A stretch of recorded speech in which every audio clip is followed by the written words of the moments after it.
সাধারণত বাংলা বাক্যে কোনো কিছু করার কথা ভাবছেন বোঝাতে আমরা বাক্যের গঠনটা করব সাবজেক্টযুক্ত অ্যাম অবলিক ইজ অবলিক আর যুক্ত থিঙ্কিং অফ যুক্ত ভিআইএনজি যুক্ত অবজেক্ট অবলিক প্লেস। আবার যদি বলি কোনো কিছু করার কথা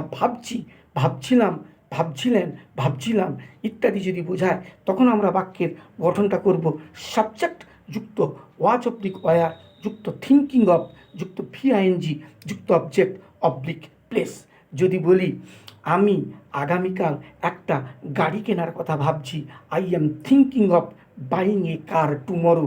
যদি বলি আমি গতকাল একটা গাড়ির কেনার কথা ভাবছিলাম, I was thinking of buying a car yesterday. যদি বলি যে আমরা কোথাও বেড়াতে যাওয়ার কথা ভাবছি, we are thinking of going to walk anywhere. আর যদি বলি যে আমরা কোথাও বেড়াতে যাওয়ার কথা ভাবছিলাম, we are thinking of going to walk anywhere. আর যদি বলি যে তারা আমাকে কিছু টাকা দেওয়ার কথা ভাবছে, they are thinking of giving some money to me.